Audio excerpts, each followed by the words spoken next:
Banyuwerno.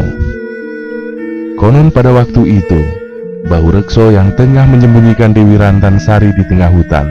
Singkat cerita, Dewi Rantansari sedang mencari air untuk mencuci beras yang hendak ia masak. Tanpa sengaja, Dewi Rantansari melihat ada sumber air yang terlihat berwarna-warni. Kemudian ia pun menggunakan air tersebut untuk mencuci beras. Namun anehnya, beras yang ia cuci tidak masak hingga berhari-hari. Sampai akhirnya dibuang dan beras pun menjelma menjadi batu. Hingga kini, batu tersebut dikenal dengan nama Watu Beras.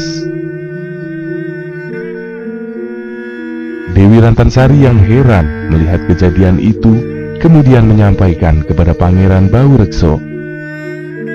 Kemudian Pangeran Bahurekso mandi di sumber air yang berwarna-warni tersebut dan mendapatkan kesaktian yang berlipat ganda. Hingga akhirnya Pangeran Bahurekso berujar, suatu saat nanti tempat itu akan dinamakan Banyuwerno.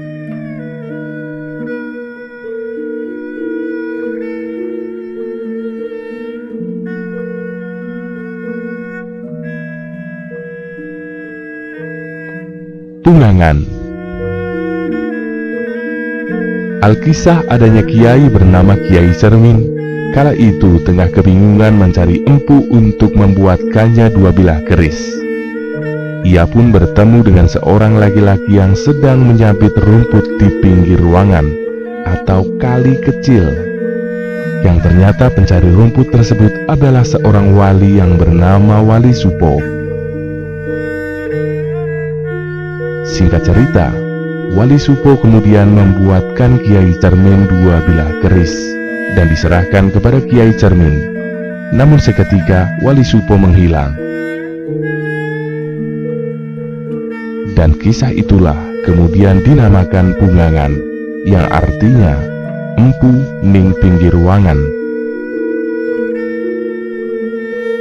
Sedangkan nama dusun Getas Gebyur tertoreh pada kala itu sewaktu Ki Ajar Kupang sedang memperluas wilayahnya sampai di sebelah barat hutan jati.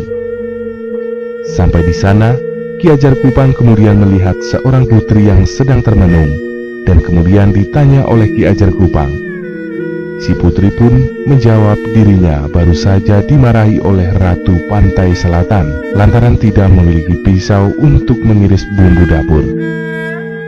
Kemudian oleh Ki Ajar Kupang ia diberi pisau, namun dengan syarat apabila sudah selesai maka pisau tersebut harus dikembalikan.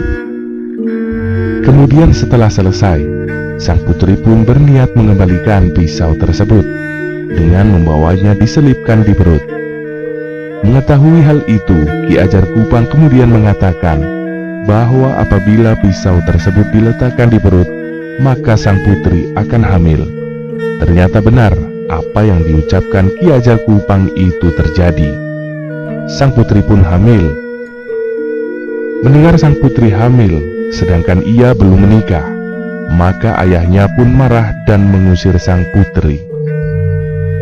Konon cerita jabang bayi dalam kandungannya bisa berbicara dan meminta kepada sang putri agar jangan sampai melahirkan di hutan.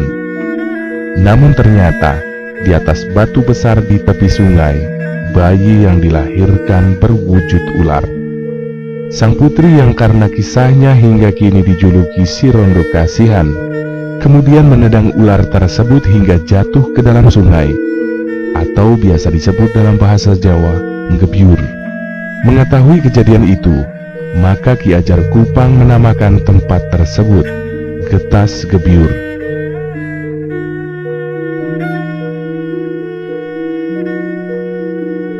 Sementara kisah seorang kepala desa yang konon cerita mempunyai 2 orang istri, satu di Pungangan dan satunya lagi di Getas Gebyur. Pada kala itu, lantaran kesulitan untuk berkomunikasi, maka kepala desa tersebut memutuskan untuk tinggal di tengah, yakni antara Getas Gebyur dan Pungangan. Hingga kini, akhirnya tempat tinggal kepala desa tersebut diberi nama Desa Wates.